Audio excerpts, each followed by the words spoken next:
नमो भगवते वासुदेवाय।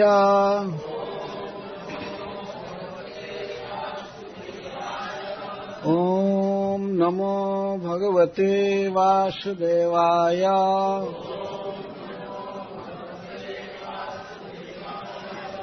ॐ नमो भगवते वासुदेवाय। कोई बात नहीं, छोड़ दीजिए, वो जला दीजिए और माइक को ठीक कीजिए। हरे कृष्ण। श्री भगवान उवाच स्वागतं वो महाभागाः आस्यतां करवाम किम् जन्नो दिदृक्षया प्राप्ता उपपन्नमिदं हि नः वः नन्वद्धा मयि कुर्वन्ति कुशलः स्वार्थदर्शिनः अहैतुक्य व्यवहिता भक्तिमात्मा प्रिय यथा प्राण बुद्धि मनः स्वात्मा दारापत्य धनादयः यत्सम्पर्कात् प्रियायासाम् ततः को न परः प्रियः तद्यात देव यजनाम् पतयो वो द्विजातयः स्वसत्रं पारयिष्यन्ति जुष्माभिः गृहमेधिनः।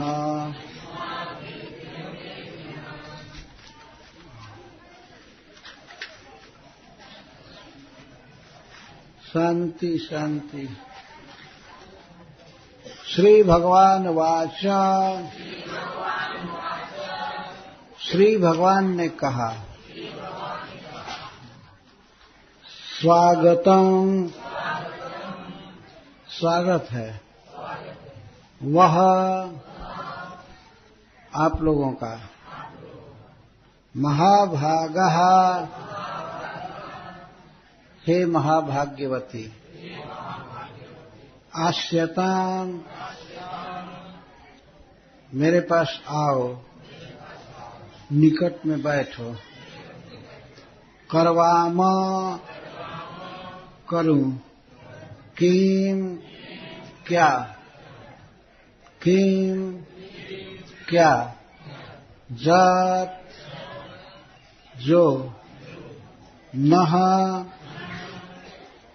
हमको, दिदृक्षया, देखने की लालसा से, प्राप्ता, आई हैं, यह उपपन्नम, बिल्कुल उचित है, युक्त है, इदम, यह आपका आगमन, हे निश्चित, वह युष्माकम, आप लोगों का।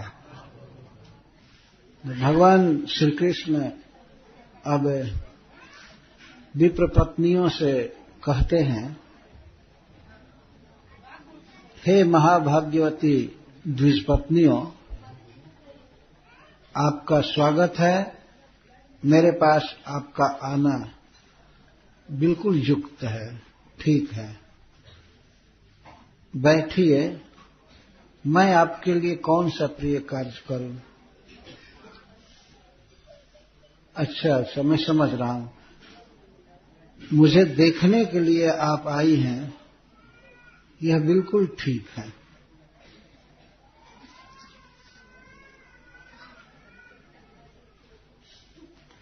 इसके बाद भगवान प्रमाण देते हैं कि जो भी विद्वान है इस जगत में जो भी हुए हैं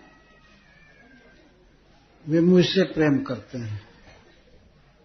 ननु निश्चित कुशलाः और स्वार्थदर्शिनः आत्मप्रिय मयि अद्धा साक्षात यथावत् अहेतुकीम अव्यवहिताम भक्तिम कुर्वन्ति।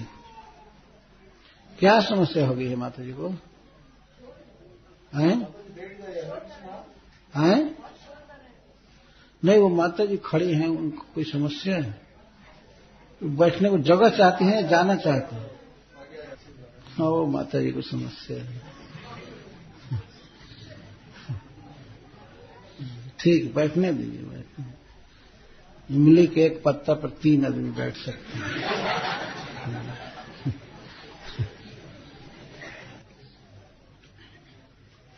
तो श्री भगवान कहते हैं कि आप लोग यहां मेरे पास आई, यह बिल्कुल ठीक है। तो उसी युक्तत्व का या औचित्य का प्रतिपादन करते हैं दूसरे श्लोक में। नन्वद्धा मयि कुर्वन्ति कुशलाः स्वार्थदर्शिनः अहैतुक्य व्यवहितां भक्तिमात्मप्रिये यथा। आप मेरे पास आई, मुझे देख करके आपको प्रसन्नता होती है, यह बिल्कुल ठीक है। इस संसार में जो भी कुशल लोग हैं और स्वार्थदर्शी, वे मुझसे ही प्रेम करते हैं। इस प्रकार भगवान सदाचार प्रस्तुत कर रहे हैं कि जितने भी महान पुरुष हुए हैं संसार में या हैं, वे सब मुझसे प्रेम करते हैं।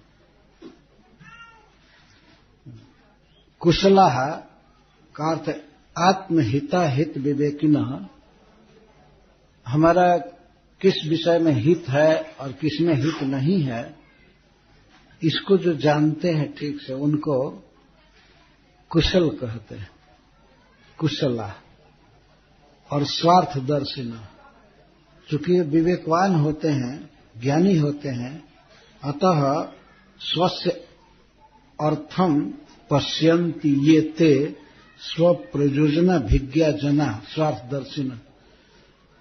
जीवन में वास्तविक लाभ क्या है, अर्थ क्या है, इसको जो देखते हैं, जिसको जानते हैं, उनको स्वार्थदर्शी कहते हैं। तो स्वार्थ है श्री कृष्ण प्रेम। इसको भगवान चैतन्य महाप्रभु पंचम पुरुषार्थ कहते हैं।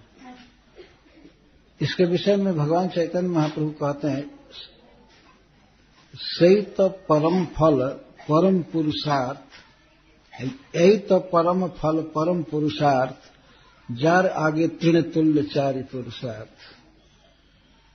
जीवन में सबसे बड़ी कमाई है, सबसे बड़ा स्वार्थ है, प्रयोजन है, भगवान कृष्ण से प्रेम करना है।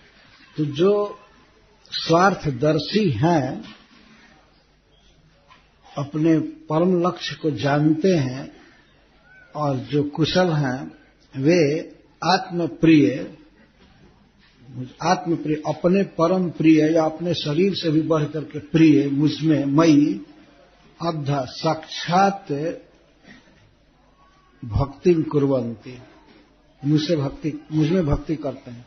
यहाँ अद्धा का अर्थ है साक्षात, और साक्षात का अर्थ है विशुद्धाम, विशुद्ध भक्ति करते हैं, निष्काम भक्ति करते हैं। भक्ति की विशेषता बता रहे हैं, अहैतुकीम और अव्यवहिताम, फलानुसंधान रहिताम, अहैतुकी। मुझसे प्रेम करते हैं तो किसी अन्य वस्तु के लिए नहीं, स्वर्ग पाने के लिए या मुक्ति पाने के लिए या अष्ट सिद्धि ऐश्वर्य आदि पाने के लिए मेरी भक्ति नहीं करते हैं। बस भक्ति करने में ही उनको आनंद है, निष्काम भक्ति करते हैं, और इसलिए अव्यवहिता भक्ति करते हैं। उनकी भक्ति कभी खंडित नहीं होती है, निरंतर भक्ति करते हैं, सब समय सब काल में मुझसे प्रेम करते हैं। तो आप लोगों ने जो मेरे साथ प्रेम किया है, भगवान के कहने का आशय है ये बिल्कुल ठीक किया। संसार में कोई नहीं कह सकता है कि आप लोगों ने गलत रास्ता पकड़ा, सब प्रशंसा करेंगे आपकी। भगवान उनके प्रेम का अनुमोदन कर रहे हैं। यह बात केवल विप्र पत्नियों के लिए ही नहीं है, वास्तव में जो व्यक्ति भगवान की भक्ति करता है, कृष्ण से प्रेम करता है, उसको भगवान इसी तरह से अप्रिशिएट करते हैं। अन्य बड़े बड़े महाजन वैष्णव जन तो प्रशंसा करते ही हैं, जैसे सुखदेव गोस्वामी या नारद मुनि इत्यादि, ये लोग तो प्रशंसा करते ही हैं। स्वयं भगवान प्रशंसा करते हैं। जो व्यक्ति भक्ति करता है उसकी वे प्रशंसा करते हैं और अपने समाज में उसकी बड़ाई करते हैं। यह भाग्यशाली व्यक्ति है, यह वास्तविक ज्ञानी व्यक्ति है जो मुझसे प्रेम करता है। बहुनाम जन्म न मनते ज्ञानवान माम प्रपद्यते। बहुत बहुत जन्मों तक तपस्या करने पर कोई व्यक्ति अनुभव प्राप्त करता है सत्य सत्य का, मेरा अनुभव प्राप्त करता है, तो उसको ज्ञानी कहते हैं।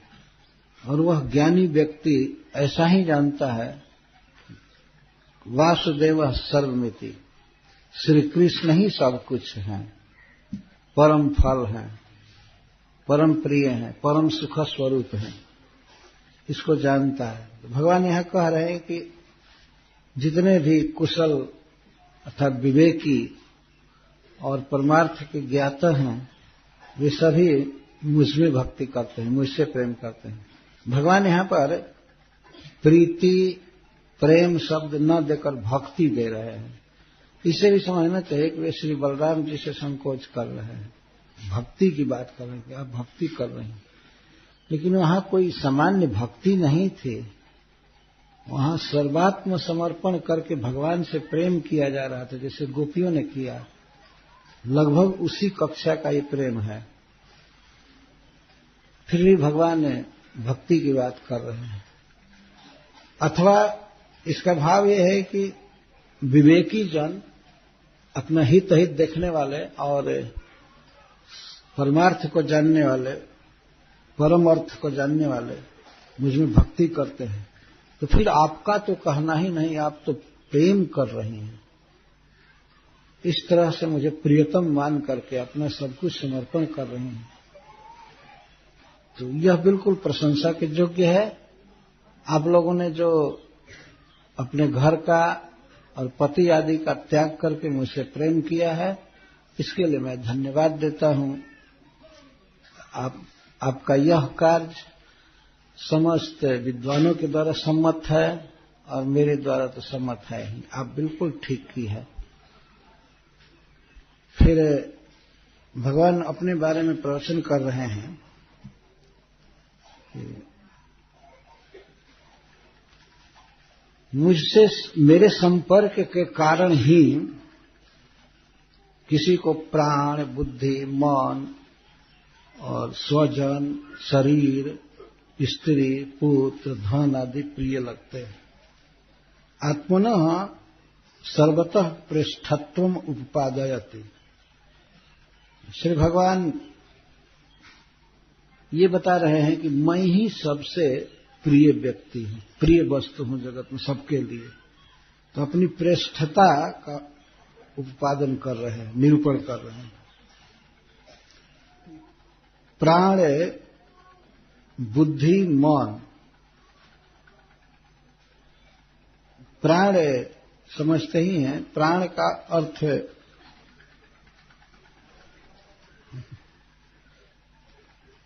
जीवन है, अपना जीवन प्राण, और बुद्धि, मन और स्व का अर्थ होता है अपने बंधु बांधव आदि। इस संसार में जैसे मां के लिए पुत्र सबसे प्रिय है और पत्नी के लिए पति प्रिय है या पति के लिए पत्नी प्रिय है, तो स्व कहते हैं। यहां स्व का अर्थ है स्वजन।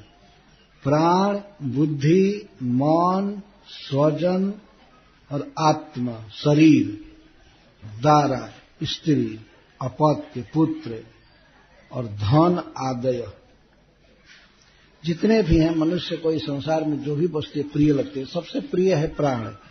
शरीर, इंद्रिय, मन, बुद्धि, अपने स्वजन आदि और धन, घर, ये सब प्रिय है। परंतु ये जो प्रिय लगते हैं, क्यों प्रिय लगते हैं? जत संपर्कात, मेरे संपर्क से, मैं उसमें हूं तब वे प्रिय लगते हैं। जत संपर्कात प्रिय आसन ततः कौन अपरः प्रिय।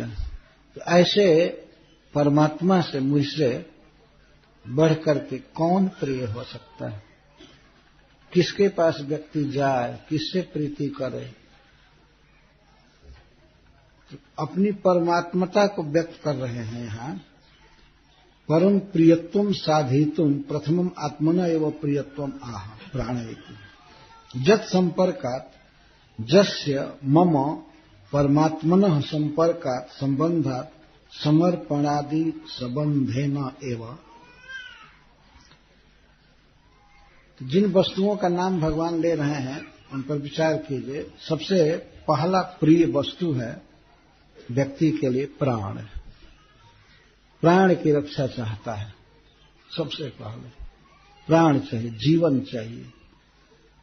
और अत्यधिक प्रीति का जहां वर्णन किया जाता है तो कहा जाता है प्राण प्रिय है, मतलब प्राण के समान प्रिय है।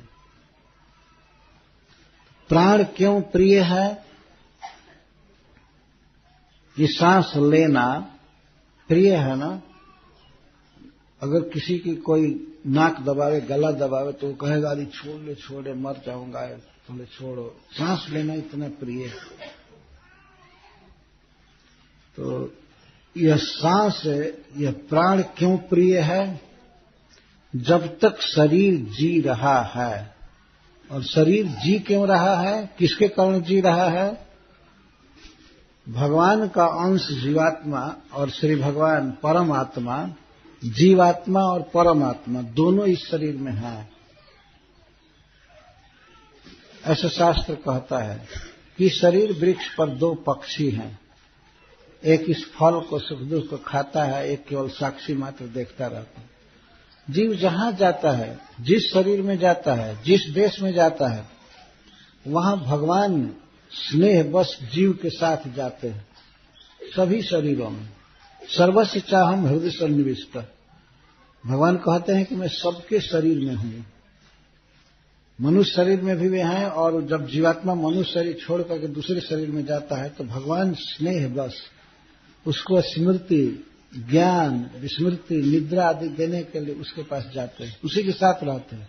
यदि भगवान न रहे उसके साथ तो वह बिल्कुल भी चेतन हो ही नहीं सकता है, कुछ नहीं कर सकता है, इंद्रियां आदि काम नहीं करेंगी।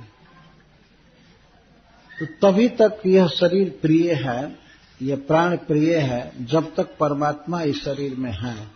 जत संपर्कात प्रियासन, भगवान कहते जिसके संपर्क से ये सब जड़ वस्तुएं भी प्रिय लगती हैं, उस आत्मा से, परमात्मा से मुझसे बढ़ करके प्रिय कौन है? मेरे संपर्क के कारण ये सब प्रिय लग रहे हैं, अन्यथा शरीर प्रिय नहीं लगता है। यह प्राण को शरीर से अभिन्न करके भी देखा जा सकता है। कभी कभी प्राण का मतलब होता है इंद्रियां। भागवत में कई बार इसका प्रयोग किया गया। तो शरीर में जब तक भगवान रहते हैं तब तक उस व्यक्ति को कहा जाता है कि जीवित है, जीवित है, जी रहा है, और उस शरीर प्रिय लगता है। जिस समय भगवान उस शरीर को छोड़कर चले जाते हैं तो वह शरीर मृतक कहलाता है, और उस शरीर को व्यक्ति आग के हवाले करने में या जमीन के अंदर डालने में हिचक नहीं करता है ना, हिचक नहीं करता है। और कभी कभी किसी विशेष साधु के लिए कहा जाता है कि उनको समाधि में बैठाया जा रहा है, तो समाधि में बैठाते हैं लेकिन चारों ओर से नमक और माटी से भर देते हैं। अब वो शरीर प्रिय नहीं है। आत्मा के न रहने पर, भगवान के अंश आत्मा के न रहने पर और भगवान के न रहने पर शरीर प्रिय नहीं लगता है। तभी तक प्रिय था जब तक भगवान का, परमात्मा का संग था। तो जिसके संग से अनित्य और जड़ वस्तु में भी प्रियत्व का भाव होता है, तो उस वस्तु से, भगवान से बढ़कर के प्रिय कौन हो सकता है? कोई नहीं। अर्थात मैं ही प्रिय हूं। और दारा, अपत्य और धन आदि, पत्नी बहुत प्यारी होती है, प्रिया होती है, लेकिन यदि भगवान उसके शरीर से चले जाए और शरीर मृतक हो जाए तो मरी हुई पत्नी से कौन प्रेम करता है? कोई नहीं, कुछ नहीं कर सकता। जब तक भगवान का अंश उस देह में है तब तक तो प्रिय है। और यही अपत्य, पुत्र आदि या धन आदि, ये तभी तक प्रिय हैं जब तक भगवान का संपर्क है। और एक और भी इसका अर्थ है कि ये सब प्रिय लगते हैं कब? जब भगवान से संपर्क होता है। इसका अर्थ है जब इन वस्तुओं से भगवान की सेवा की जाती है, भगवान से कनेक्शन होता है, तब सब कुछ प्रिय लगता है, अच्छा लगता है। भागवत के 10वें स्कंद के 20वें अध्याय में एक बात कही गई है कि नए पानी का सेवन करके, नए वर्षा में नए पानी का सेवन करके मछलियां या जलचर बड़े सुंदर लगने लगते हैं। जथा हरि निसेवया, जैसे भगवान के संपर्क में आने पर कोई भी व्यक्ति सुंदर लगने लगता है। श्रील प्रभुपाद जी उस श्लोक के तात्पर्य में लिखते हैं कि विदेश में, अमेरिका में भक्त बनने से पहले कुछ लोग बहुत कुरूप लगते थे, हिप्पी, इधर उधर बाल बिखेरे हुए, दाढ़ी रखे हुए थे, जैसे तैसे, बहुत बुरा लगते थे। लेकिन जब वो कृष्ण भावना में आए, इस्कॉन ज्वाइन किए, जब प्रभुपाद जी के संपर्क में आए और शेविंग किए, केश कटा लिए और तिलक करने लगे, कंठी पहन लिया, भगवान का नाम जप करने लगे, तो अखबारों में, न्यूज़पेपर में छपने लगा कि बड़े बड़े ही ब्राइट फेस लगता है इनका, ये बड़े सुंदर लगते हैं, ये जो ये पेंट करते हैं ललाट पर, और पेंट निकालते थे, न्यूज़पेपर में कहते थे। कुछ लोग ललाट पर, फोरहेड पर पेंट करके और गले में काठ बांध करके, वो उडे उडे कहते थे, उडे, लकड़ी बांध कर। मतलब ये तुलसी जी भी तो बाहर काठ रूप में ही है, ये काठ बांध करके गले में और कुछ जपते हैं और नाचते हैं। ये लोग बहुत अच्छे लग रहे हैं। और उसके पहले इन हिप्पियों को कोई नहीं पूछता, जहां तहां जैसे तैसे गिरे रहते थे। कोई कोई गांजा भी पीते थे। गांजा तो बनारस में आकर पीते हैं। इधर विदेशी लोग जो आते हैं, जो इस्कॉन के संपर्क में नहीं है, वो प्रायः गांजा उंजा पीते रहते हैं साधुओं के संग में, देखा गया। तो भगवान से संपर्क होने पर व्यक्ति अच्छा लगने लगता है। वैसे भी आप विचार करेंगे तो जो लोग तिलक करते हैं वो लोग अच्छे लगते हैं। तिलक से शोभा बढ़ जाती है, क्योंकि इसका संबंध श्री कृष्ण से है। जो जब जीव भगवान का हो जाता है तो उसकी शोभा बढ़ जाती है। और नहीं तो मरा हुआ आदमी है, यदि भगवान की भक्ति नहीं कर रहा है, जप नहीं करता है, प्रणाम नहीं करता है, भगवान का प्रसाद नहीं खाता है, तो मरा हुआ व्यक्ति है। जिन हरि भक्ति हृदय नहीं आनी, जीवत सौ समान सई प्राणी। तो भगवान कह रहे हैं कि वह मैं वस्तु हूं, मेरे संपर्क में आने से शरीर अच्छा लगने लगता है, प्रिय लगता है, और मन, बुद्धि, स्त्री, पुत्र, धन आदि मेरे संपर्क के कारण से प्रिय लगते हैं। मैं परमात्मा रूप से सब में हूं, इसलिए शरीर जीवित रहता है और अच्छा लगता है। नहीं तो प्यारा या प्यारी या प्रिय क्या मुर्दा के लिए कोई लगाएगा शब्द? कभी कहेगा?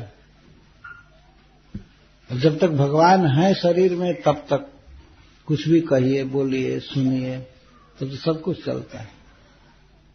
तो जिनके संपर्क के कारण, सन्निधि के कारण किसी में भी प्रियता आ जाती है, ऐसे मुझसे बढ़ करके प्रेम का पात्र कौन है? तो आप लोगों ने जो मुझसे प्रेम किया है, बहुत अच्छा किया है। भगवान बोल रहे हैं, जहां श्री बलराम जी हैं, गोप हैं, अपने भाव को छिपाते हुए बोल रहे हैं, सामान्य रूप से अपना परमात्मत्व व्यक्त कर रहे हैं। मैं परमात्मा हूं, सबके शरीर में हूं, अतः मुझसे प्रेम करना बिल्कुल उचित है, यह ठीक है। इतना कह करके भगवान कहते हैं, तद्यात देव जजनम पतयो वो द्विजातयः स्वसत्रम पारयिष्यन्ति ज्योत्स्नाभिगृहमेधिना। आप इस बात को समझ रहे होंगे कि जब भगवान यह कह रहे हैं कि आपने बिल्कुल ठीक किया है, तो ठीक किया है तो उनके संपूर्ण प्रीति भाव को, उनके मनोभाव का स्वागत किया है। तो उनके मनोभाव का स्वागत तो यह था, वे चाहते थे कि कृष्ण हमें पति रूप में मिले, हम कृष्ण की दासी बनकर के सेवा करें। तो भगवान ने कहा आपका जो कुछ भी सोचना और करना बिल्कुल ठीक है। तो इसका अर्थ है कि श्री कृष्ण स्वीकार कर रहे हैं।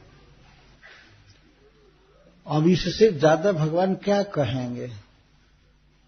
स्वीकार किए ना, स्वागत कर रहे हैं कि आपका आना यहाँ बिल्कुल ठीक है। जब आना ठीक है तो मानसिक मनोरथ कितना ठीक होगा, ये सहज समझा जा सकता है। तो भगवान इस तरह से स्वीकार किए। ये है बुद्धिमानों के बोलने की कला। समाज में बोलना है और इस तरह से बोले कि सब बात ठीक हो गई। तो कहते हैं भोजपुरी में कहावत की, आधा बूझे मरद और सौंस बूझे बरद। आधा कहने पर ही जो समझ जाए पूरा, आधा कहने पर पूरा समझे, वो है मर्द। और सौंस पूरा पूरा कहने पर समझे, वो बैल है। पूरा कहने पर तो एक बैल भी समझ जाएगा। शुरू से अंत तक सारी बात कही जाए तो सौंस बुझे बरद। सौंस का अर्थ होता है भोजपुरी में, सौंस माने संपूर्ण, पूरा। पूरा कहा जाए जब समझे तो बैल भी समझ सकता है। आधा कहने पर ही जो समझ जाए पूरा पूरा, वो है मर्द, वह पुरुष।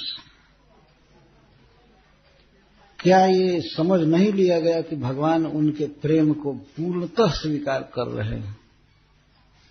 भगवान के मुख से बराबर प्रशंसा निकले, तुम ठीक किए हो। तुम ही नहीं, संसार के मूर्धन्य मनीषी जन, विद्वान जन, जो स्वार्थ को जानते हैं, जो हित अहित का विवेक रखते हैं, वे सब मुझसे प्रेम करते हैं। इतनी ऊंची बात बोलना, कहना सब लोग मुझसे प्रेम करते हैं, तो तुम लोगों ने भी मुझसे प्रेम किया है, बिल्कुल ठीक किया है। यही जीवन का परम लाभ है, यही सब कुछ ठीक है। मुझसे बढ़कर प्रेम का पात्र कोई नहीं। तद तस्मात्, यहां तद शब्द है, तद का अर्थ तस्मात्, इसलिए क्योंकि मैं परमात्मा हूं, मैं भगवान हूं। और ऐसा तुम लोगों ने सुना होगा गर्गाचार्य आदि के मुख से, सोचा परमात्मा अहम एव जुष्माभिर गर्गादि मुखात श्रुत एव जुष्मद अंगानी आश्लिष सदा वर्ते एव। तो मन में भगवान कहे, हे प्रियाओं, मैं तो तुम्हारे शरीर के भीतर क्या, तुम्हारे मन के भीतर, आत्मा के भीतर भी मैं हूं। तुमने सुना ही होगा कि मैं परमात्मा हूं। ये परमात्मा है तो सबके शरीर में है ही, तो तुम्हारे अंगों का स्पर्श करते हुए तुम्हारे शरीर में मैं रह ही रहा हूं। हमारे साथ तुम्हारा वियोग हो नहीं सकता है। दूर रहने पर भी, कहीं भी मैं सबके शरीर में हूं। जुष्मद अंगानी आश्लिष्य सदा वर्त एव तस्मात् देव यजनम यज्ञवाटम जात। इसीलिए तुम लोग यज्ञ भूमि में जाओ, यज्ञ स्थल पर जाओ। ये बात सुन करके मान लीजिए यज्ञ पत्नियां कहें, ननु तदापि साक्षात मूर्तम परमात्मानं त्वाम हित्वा कथम गृहम जाम। जब आपके संपर्क मात्र से कोई चीज प्रिय लगता है, कोई चीज प्रिय लगती है, तो वही साक्षात मूर्तिमान परमात्मा को छोड़कर हम अपने घर क्यों जाएं? आप एक बार तो हमारे प्रेम का स्वागत कर रहे हैं और फिर कहते हैं कि घर जाओ, और वो भी मूर्तिमान परमात्मा को, जो सच्चा प्रेमी है, पति है, आप ही सब कुछ हैं, तो आपको छोड़ करके हम घर क्यों जाएं? तब भगवान कहते हैं पतया इति, हे द्विज पत्नियों, तुम्हारे पति लोग स्वसत्रम पारयिष्यन्ति जुष्मा भी, तुम्हारे संग से ही, तुम्हारी सहायता से ही वे यज्ञ को पूरा कर पाएंगे। तो मैं चाहता हूं कि ये जो यज्ञ प्रारंभ किए हैं वो यज्ञ पूरा हो या उनकी गृहस्थी सार्थक हो, तो तुम जाओ। भगवान ये नहीं कह रहे कि ठीक है जाओ उनसे प्रेम करो, वो जो काम कर रहे हैं वह काम पूरा होगा तुम लोगों के साथ। स्त्री का साथ होना आवश्यक है यज्ञ में, तो इसलिए तुम लोग जाओ। मैं ही यज्ञ करने का उपदेश दिया हूं, विभिन्न देवताओं के रूप में मैं ही पूज्य होता हूं, अतः वह यज्ञ भी मेरा ही कार्य है। अतः मेरे अनुरोध से, मेरे कहने से तुम लोग वहां जाओ, और वहीं पर मैं तुम्हारे हृदय में ही नहीं, तुम्हारी आंखों के सामने भी स्फुरित होऊंगा। तुम मेरा दर्शन करोगी और तुम लोग जाओ। तस्मात् देव यजनम यज्ञवाटम जात गच्छत गृह में धीना।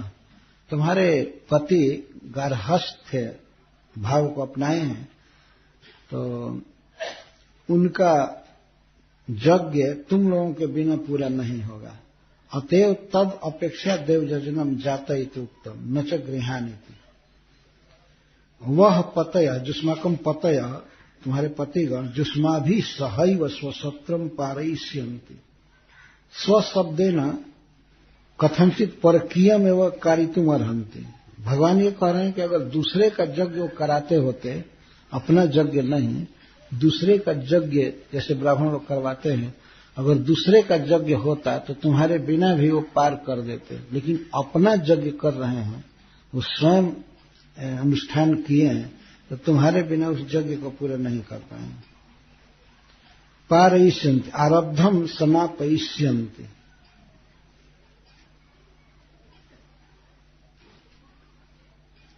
तो यज्ञ पत्नी मानो कहते ननु ते त्वद अनादराद उपेक्षाय। तो कहते हैं कि प्रियतम, उन ब्राह्मणों ने आपकी उपेक्षा किया है, आपको प्रसाद नहीं दिया, आपको भोजन नहीं दिया, इसलिए उनकी उपेक्षा ही होनी चाहिए, हमको उनके पास मत भेजिए। तब कहते हैं द्विजात ब्राह्मणा।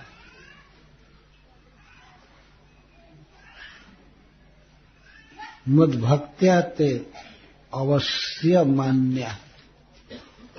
ब्राह्मण है, भगवान कहते हैं ब्राह्मण का मतलब नहीं है ब्रह्म के आदमी, ब्रह्म के जो व्यक्ति हैं उनको ब्राह्मण कहते हैं। ब्रह्म के दो अर्थ मुख्य है, वेद और ब्रह्म भगवान।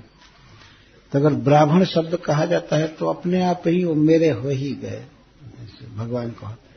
ये टीका में बात लिखी गई। तो मेरे से संबंध मान करके ही उनके पास जाओ। भले वे हमें भोजन नहीं दिए, लेकिन वो हमारे हैं।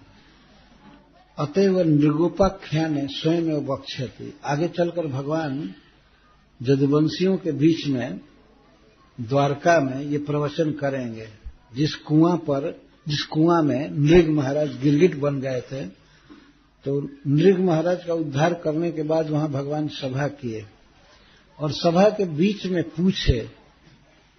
जो नृग महाराज बहुत सुंदर देवता के रूप में हो गए, तो उनसे पूछे कि आप कौन हैं और आप किस कारण से गिरगिट बने थे, कृपया आप बता सकते हैं।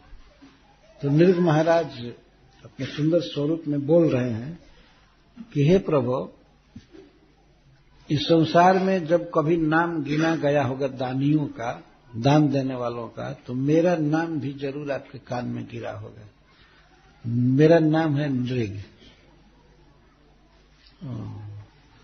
और मैं महाराज इक्ष्वाकु का पुत्र। तो सब लोग सुन रहे थे यदुवंशी, सारे बैठे हुए भगवान के पुत्र भाई सब लोग।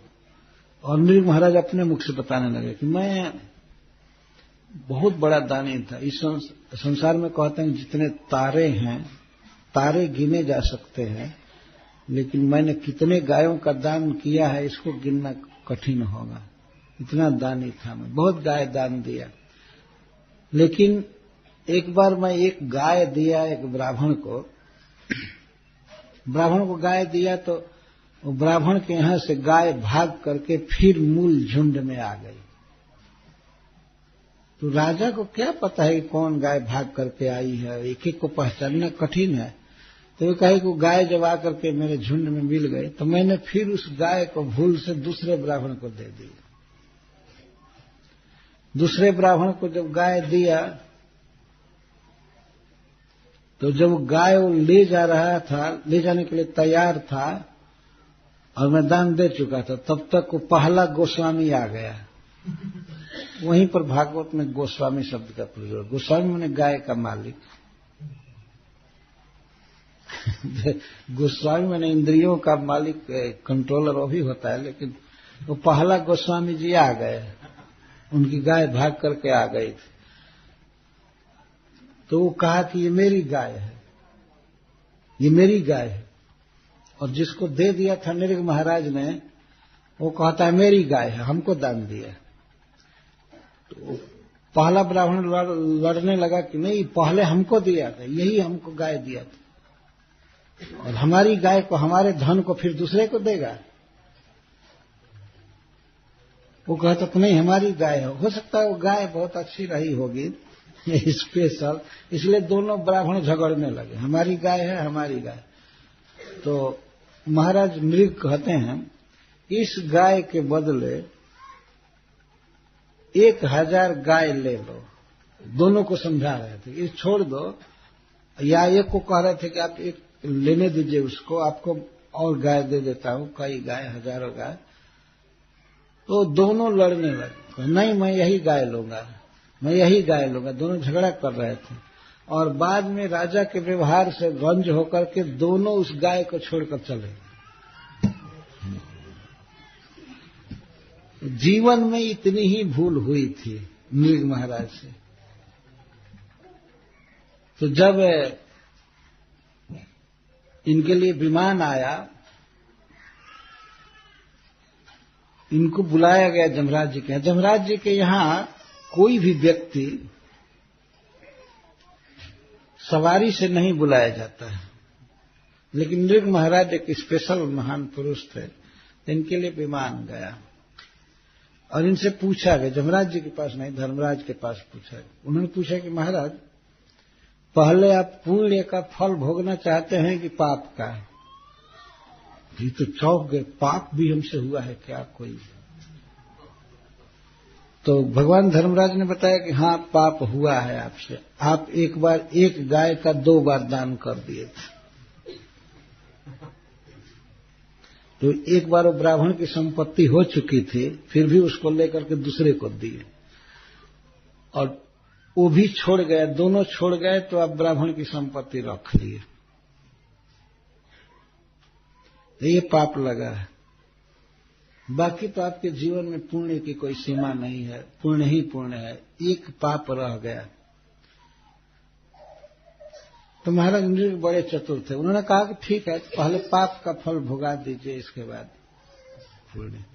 अच्छा आदमी यही चाहेगा कि पहले पाप का फल खत्म हो जाए, भोग लें। और बुद्धू आदमी सोचता है कि पहले पुण्य भोग लें, बाद में दुख देखेंगे जो भी हो।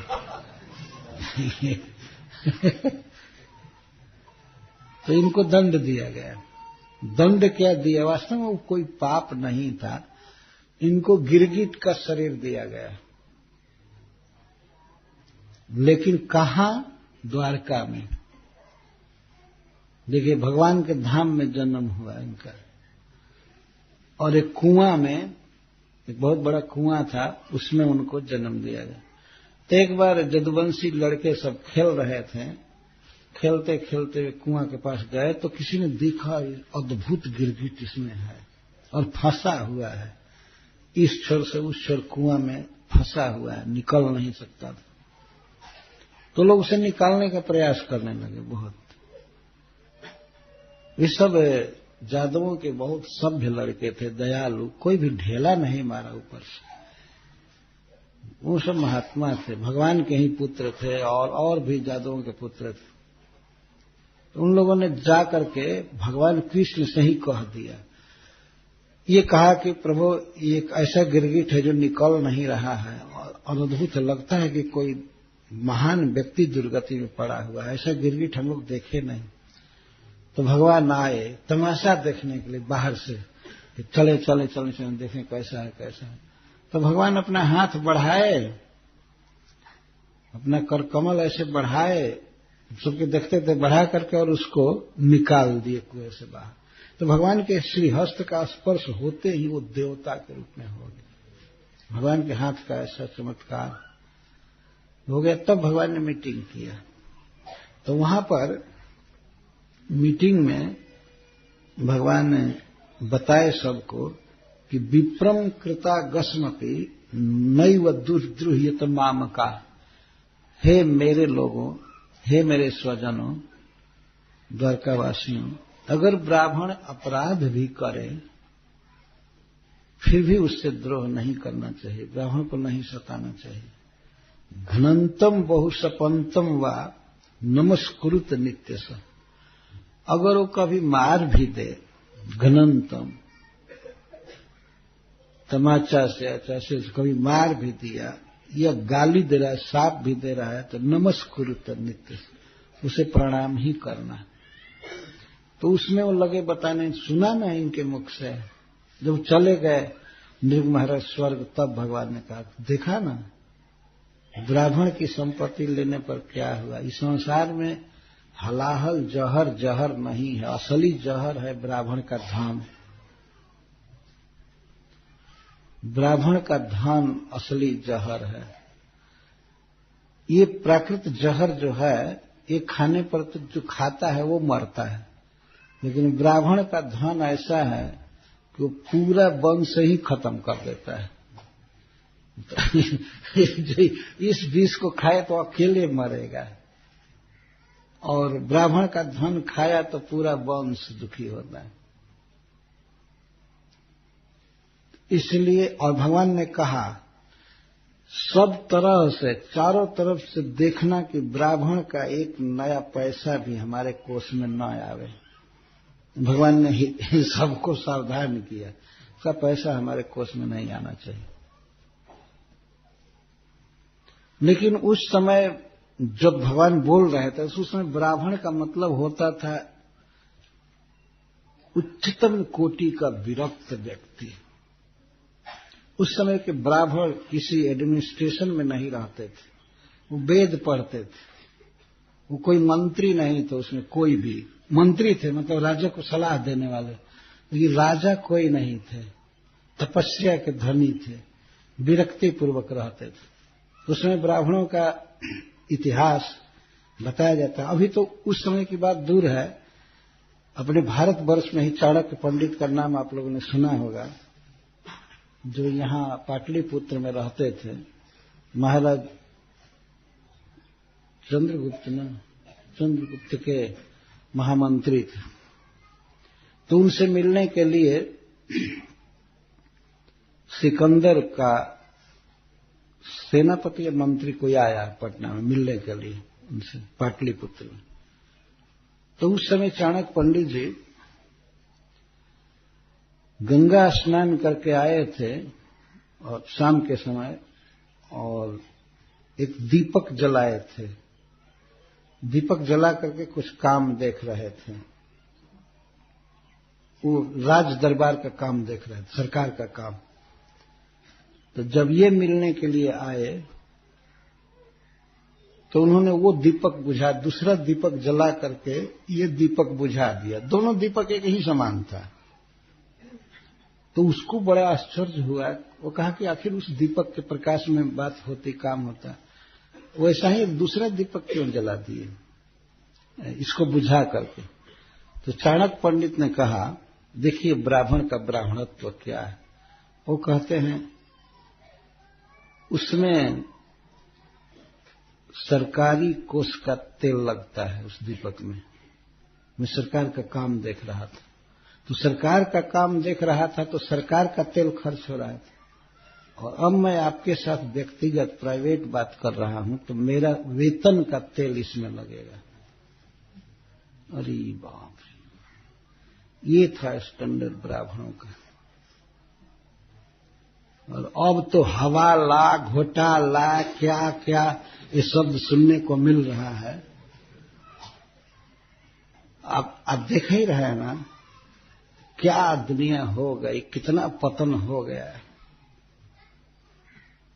जहां सरकार का एक पैसा भी नहीं लेता था सरकारी आदमी, अपने वेतन से अधिक मेहनत करता था, और सरकार का धन, हाँ तो जैसे ब्राह्मण का धन हलाहल जहर है, वैसे सरकार का भी है।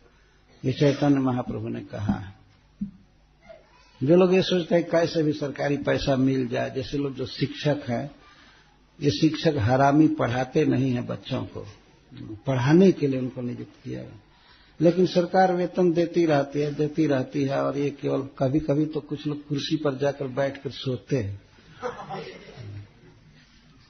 और लड़के जैसे तैसे खेलते रहते हैं। वेतन लेने का दिन आता है तब निश्चित रूप से वेतन ले लेते हैं। अब तो बड़े आराम से उनके खाता में ही सरकार डाल देती, उनके अकाउंट में डाल देती।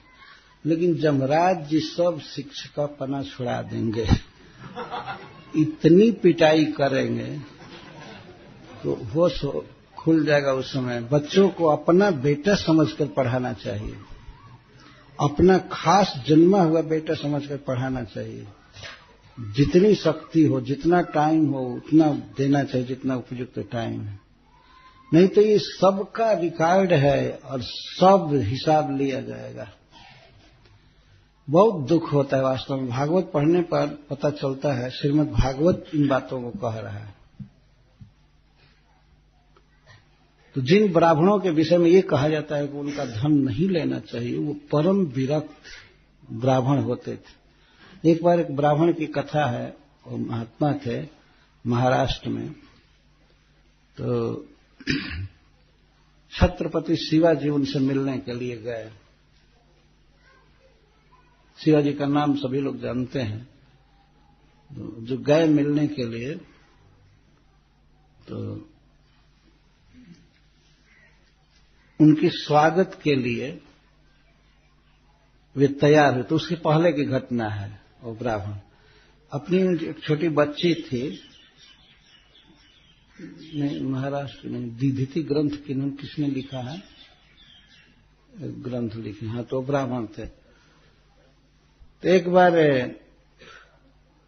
वो अपनी बच्ची से मांगे कि वो आसन लाओ। तो बच्ची आकर के कहे कि आसन पड़िया खा गई। पाड़ी थी, वो आकर के खा गई है।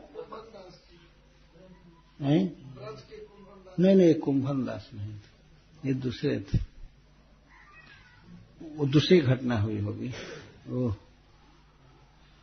दिधिति ग्रंथ के रचयिता हैं, नाम ग्रंथ भूल रहा हूं, तो वो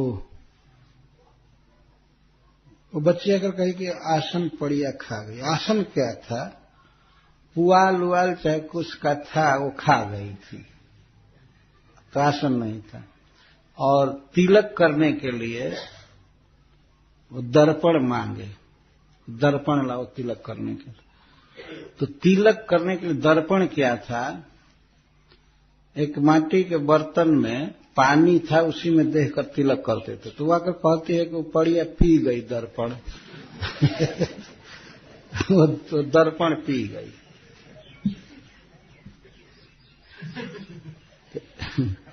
तो तिलक करने के लिए पानी था, बस वो भी नहीं रहा, पी गई। कितना बड़ा काम ये लोग किए,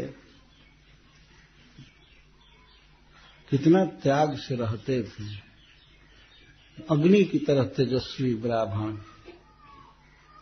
तो ऐसे ब्राह्मणों के धन को नहीं खाने के लिए कहा गया है। बेचारे के पास स्वयं ही नहीं है और उसमें से उसके जीविका कोई खा ले तो क्यों नहीं, वंश परंपरा से ही वो कंगाल होगा, मरेगा वास्तव। तो ऐसे ब्राह्मणों की बात आई है। जो कुछ भी हो, भगवान कह रहे हैं दूज पत्नियों से कि तुम जाओ अपने पतियों के पास। भगवान बड़े प्रेम से उनके पतियों की याद कर रहे हैं कि वे लोग यज्ञ पूरा करेंगे तुम्हारे साथ, इसलिए तुमको जाना चाहिए, तुम जाओ, मेरी आज्ञा का पालन करो। वे जान नहीं रही थी, बहुत उदास हो गई, फिर भगवान कह रहे थे। तो ये सुन करके जगपत्नियों ने जो कहा है भगवान से, अद्भुत वाक्य है। ये कहती हैं, मयिवं विभोर्हति भवान् गदितुं नृशंसं सत्यं कुरुष्व निगमं तव पादमूलम् प्राप्ता वयं तुलसीदाम पदावसृष्टम् केशय निरोधुमतिलंघ्य समस्त बंधम। हे विभो, विभु शब्द का अर्थ है सर्वव्यापक। तो सबसे पहले भगवान को विभु कह रहे, हे विभु, आप हमारे हृदय में बाहर और भीतर सब कुछ जानते हैं कि हमारा क्या मनोरथ है, हम क्या करना चाहते हैं, आप सर्वज्ञ हैं। बहिरंतर व्यापक, अतः अस्माकं बाह्याभ्यंतरम च सर्वम त्वमेव वेत्सि इति भाव। हम क्या कहें आपसे, हमारे हृदय में क्या है और हमारे चारों तरफ बाहर क्या है, आप सब कुछ जानते हैं। हे विभो, भवान एवं नृशंसम गदितुम मा अर्हति। आप इस प्रकार की क्रूर और कठोर बात मत कहिए, आपको ऐसे नहीं बोलना चाहिए। ये जानती थी कि साक्षात भगवान, आपको ऐसा नृशंस क्रूर वाक्य नहीं बोलना चाहिए।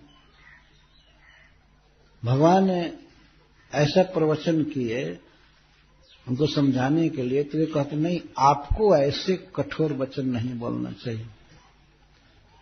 आपको ऐसा कठोर वचन नहीं बोलना चाहिए। दुनिया तो ऐसे कठोर वचन बोलती ही रहती है, आपके चरणों से विमुख करती ही रहती है, लेकिन आपको ऐसे नहीं बोलना चाहिए।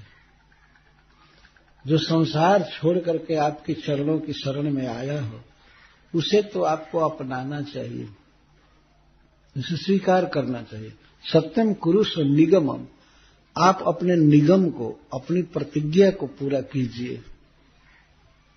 भगवान की प्रतिज्ञा क्या है, जे यथा माम प्रपद्यन्ते तांस तथैव भजामि। मुझे जो जिस भाव से भजता है, मैं उसी भाव से उसको ग्रहण करता हूं। हमारे भाव को आप समझते हैं।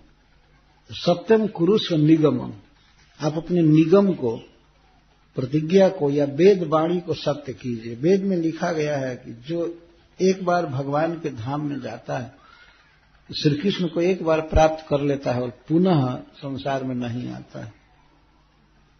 ये वेद का वचन है और वेद आपका निश्वास है। अतः आप अपने वचन को सत्य कीजिए। और भगवान को यह भी कह दिया कि आप गलत बोल रहे हैं, आपको ऐसे नहीं बोलना चाहिए।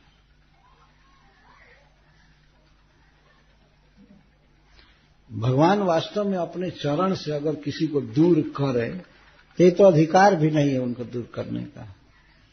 एक वक्ता बोल रहे थे कि भगवान को ये राइट है ही नहीं कि अपने चरणों के पास से हटा दे किसी को। तो ये अपने चरणों के पास से जाने के लिए कह रहे हैं। इस पर जग पत्नियां कह रहे हैं कि आप गलत बोल रहे हैं,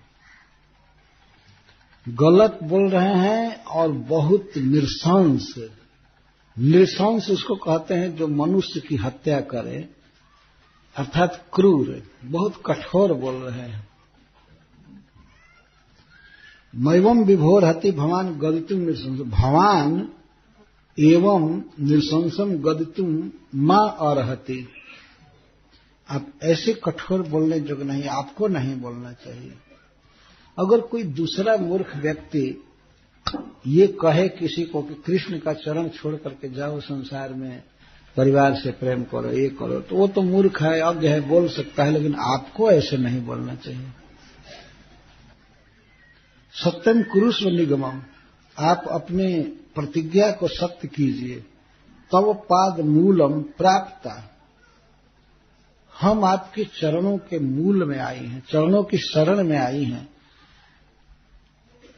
चरण मूलम प्राप्ता, जिस किसी सौभाग्य से या आपकी कृपा से हम आपके चरणों के मूल में आई हैं, चरण तल में आई, हम आपकी दासी हैं।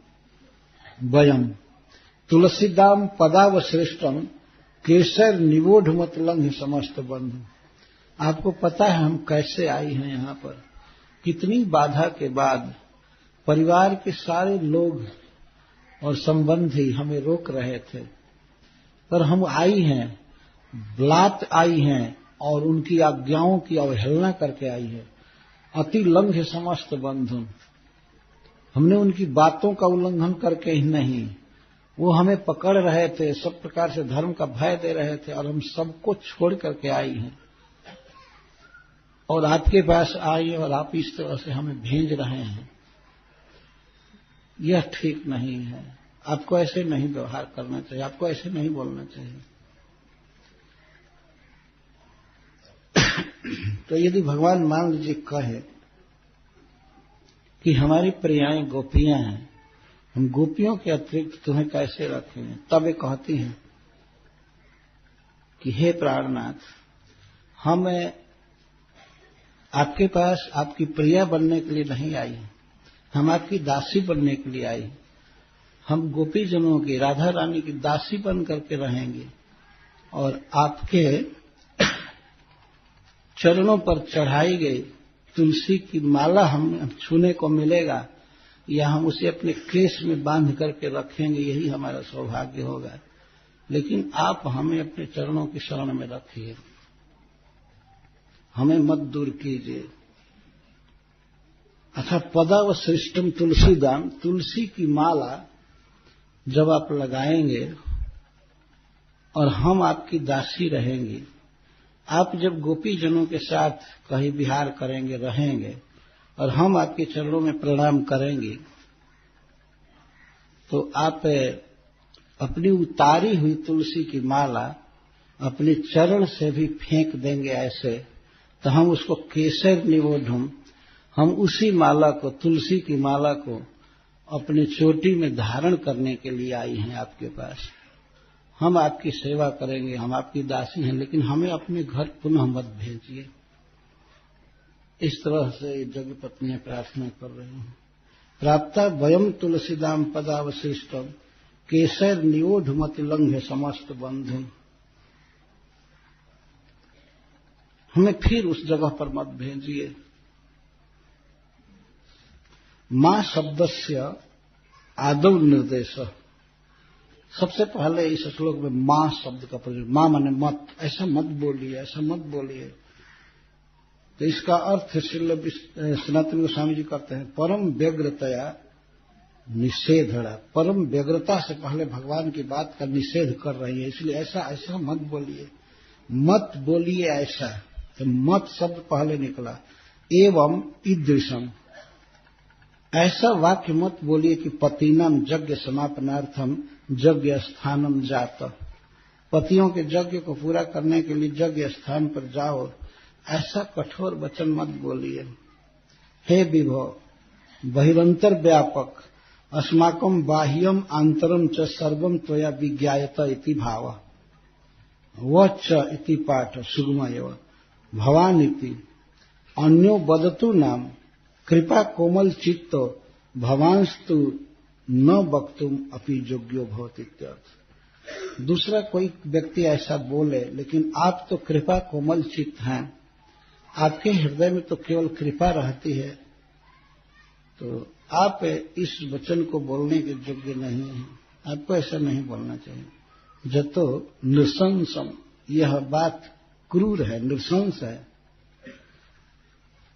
आप भगवान हैं, आप रसायणव चंद्र हैं, आप रस के समुद्र हैं, रस समुद्र के चंद्रमा हैं। जैसे चंद्रमा कभी कठोर किरण नहीं निकालता है, इस तरह से आप कोमल हैं, रस समुद्र हैं, आपको ऐसा नीरस वचन नहीं बोलना चाहिए। न च केवलम एवं तो वत्सव नृशंसता, केवल आपके वचन की ही नृशंसता नहीं हो रही है, ऐसा नहीं हो रहा है कि वचन कठोर बोल रहे हैं, बल्कि आपके वचन में झूठापन का प्रतिबिंब दिख रहा है, आपके वचन झूठे हो रहे हैं, आपके वचन का मिथ्यात्व भी प्रकट हो रहा है। आपने कहा है कि जो भक्त मुझे प्राप्त कर लेता है वो मेरे पास से नहीं लौटता है, और जो जिस भाव से मेरा भजन करता है उस भाव से मैं भजता हूं उसको। तो आपकी वाणी झूठी भी हो रही है, तो आप अपने वचन की सत्यता के लिए भी हमें मत ठुकराइए। सत्यमिति प्राक भवानिति भक्त्या अनुनयार्थम पश्चात कुरुस्व त्वमिति प्रेमणा इति गेयम। एक बार भगवान को भवान कह रही हैं इस श्लोक में, और दूसरी बार त्वम तव सत्यम कुरुस्व। भवान शब्द तृतीय अन्य पुरुष के लिए प्रयुक्त किया जाता है और आदर के सूचक, और त्वम शब्द यह सामान्य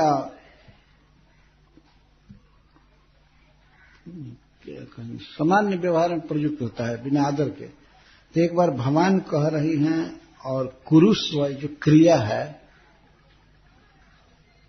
यह त्वम के लिए प्रयुक्त होता है। तो एक बार कहती हैं आप और एक बार त्वम कहती हैं, तो यह भगवान को मनाने के लिए, भक्ति से अनुनय के लिए और प्रेम से समझ लेना चाहिए। प्रेम बस ध्यान नहीं रहा कि एक बार आप कह रही है, एक बार तुम कह रही हैं। तो यद्यपि तासाम स्वीकारेण मर्यादो लंघनात् वेद सत्यता न सिद्धे तथापि। तो ये प्रश्न होता है कि क्या भगवान स्वीकार कर लेते यज्ञ पत्नियों को, तो क्या यह वेद की मर्यादा का उल्लंघन नहीं होता, और इस कारण से वेद की सत्यता भी बाधित होती। तो ये कहा जाता है न सब पुनरावर्तत, जो भगवान को एक बार प्राप्त कर लेता है वह फिर पुनर्जन्म में नहीं पड़ता, इत्यादि बात इसी की याद दिला रही। तो दो प्रकार के वचन हैं भगवान के, एक तो व्यवहारिक है, एक पारमार्थिक है। जो भगवान से संबंधित सर्व देश सर्व काल सबके लिए समान रूप से लागू होता है, उसको श्रुति कहते हैं, और स्मृति कहते हैं जो भिन्न भिन्न देश काल और पात्र के लिए व्यवस्था दी जाती है। तो यह ब्राह्मण है, यह शूद्र है, यह वैश्य है, ये व्यवहारिक सत्य है। पारमार्थिक सत्य है कि आत्मा भगवान का अंश है, ये परमार्थिक सत्य है, सबके लिए सत्य है। तो एक तरफ भगवान ने वर्णाश्रम धर्म की व्यवस्था दी है, और एक तरफ ये कहते हैं कि मैं जीव का परम प्रिय हूं, मेरा भजन करना चाहिए, मेरे पास जो आ जाता है उसका पुनर्जन्म नहीं होता है। तो आप उस बात को सत्य कीजिए जहां व्यवहार में और परमार्थ में विवाद हो तो परमार्थ को ही स्थापित किया जाता है। तो आप अपने पारमार्थिक वचन को सत्य कीजिए और हमें फिर संसार में मत भेजिए। स्मृतिश्च भक्तानां विधि निषेधाति तत्वात्, और स्मृति ग्रंथों में भी कहा गया है कि जो भक्त आपका होता है उसके लिए विधि निषेध लागू नहीं होता है, विधि निषेध से अतीत होता है। जैसे देवर्षि भूताप्त नृणाम पितॄणाम न किं करो नैवं ऋणी च राजन, ये सब उद्धृत किया जा रहा है। जब आपके भक्तों के लिए भी विधि निषेध नहीं होता है तो आपके लिए क्या हो सकता है। साक्षात भगवान ससंपद्येत एव ननु जुष्माकम गोकुलांतर नयनात् गोप्यो सात्मत्वम ज्ञास्यन्ति। तो भगवान ने कहा कि यदि मैं आप लोगों को गोकुल ले जाता हूं अपने घर, तो गोपियां बहुत अमर्ष करेंगी, जलन करेंगी, उनमें सपत्न भाव उत्पन्न होगा। तब ये कहती हैं तुलसी इति रसत्वमार्चन तुलस्या दाम इति प्रियत्वेन सदा चरणाब्जयो संलग्नत्वात्। तुलसी जी आपके चरणों में हमेशा रहती हैं, आपकी प्रिया हैं।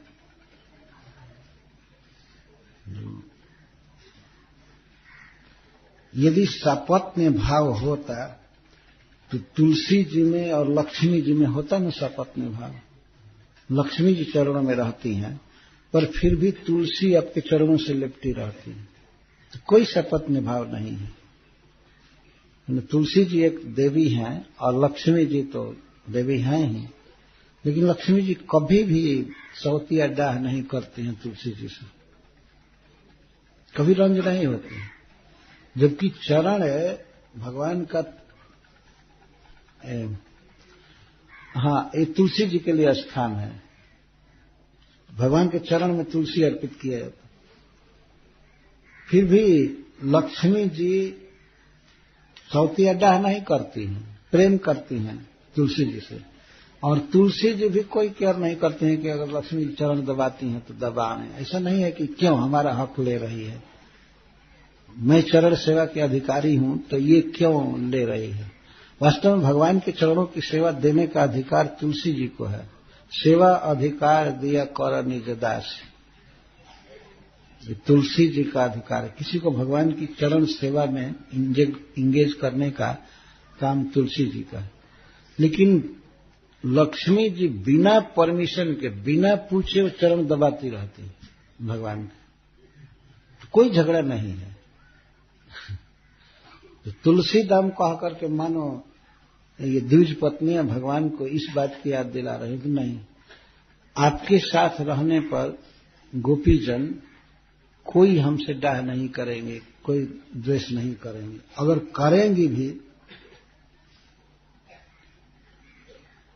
तो आपके पदावसृष्टम, हम तो आपकी प्रिया बनने के लिए नहीं जा रहे हैं, हम कब आपकी दासी बनने के लिए जा रही हैं। तो आपके पदावसृष्टम, जब आप श्री राधा रानी या ललिता आदि के साथ रहेंगे और उस समय हम आपकी सेवा में उपस्थित होंगे, तो यदि आप उनसे डरते हैं, गोपियों से डरते हैं, तो हम आपको आकर प्रणाम करेंगे आपके चरणों में, तो आप तुलसी की कोई माला अपने पैर से भी लेकर के हमको फेंक देंगे कि लो प्रसाद से जाओ, यही प्रसाद। तुलसी की माला अपने पदा अवशिष्ट, अवशिष्ट का अर्थ उपेक्षा पूर्वक फेंक देना। अपने चरण से, अपनी त्यागी हुई माला को चरण से भी फेंक देंगे, हाथ से नहीं, चरण से। तब उसी को लेकर के अपने केशों में, अपने जूड़ों में गूंथेंगे। कैसी तुलसी की माला? जिस तुलसी की माला को प्रियाएं धारण करती हैं, आपकी तुलसी माला को वे धारण करती हैं। और वे जब देखेंगे कि ये आई हैं जगपत्नियां, तो वे अपने पैर से मार देंगी आपकी तुलसी माला को। अच्छा है तौ पदावशिष्ट, इसे चरण से ठुकरा देंगे, ले लो जाओ। तो हम बस वही प्रसाद पाकर के अपने को धन्य समझेंगे। हम अपने केशों का श्रृंगार करेंगे, अपने केश में तुलसी लगाएंगे, तुलसी की माला, यही हमको प्रसाद दीजिए। किसी प्रकार से हे प्रभु, हे परम ईश्वर, हमें अपने चरणों की दासी बना लीजिए। हमें मत भेजिए उस संसार में, उस घर इत्यादि जगह पर मत भेजिए। और एक बात और भी कातर स्वर से ब्राह्मण पत्नियों ने कहा कि अगर हम आपकी आज्ञा मान करके चली भी जाती हैं, अगर आप इसी में प्रसन्न हैं कि हम वहीं जाएं, तो वे हमको स्वीकार नहीं करेंगे। अब कोई भी नहीं, हमारे जो स्वजन कहे जाते हैं वे हमको स्वीकार नहीं करेंगे, क्योंकि हम लोगों ने बुरी तरह से उनकी अवज्ञा करके वहां से प्रस्थान किया है, तो वे हमें स्वीकार नहीं करेंगे। वे घर के लोग स्वीकार नहीं करेंगे कि ये सब भ्रष्ट हो गई, ये हो गई, मनमाना आचरण करती है, घूमती है, रुकने पर भी नहीं रुकी। तो जब वे नहीं स्वीकार करेंगे तो गांव के मुखिया और सरपंच और ये सब कहां से स्वीकार करेंगे? तो और प्रचार करेंगे कि भ्रष्ट औरतें हैं, निकालो यहां से। तो भगवान बहुत सुंदर वचन कहे हैं, नहीं, एक बार जो मेरे संपर्क में आ जाता है उसका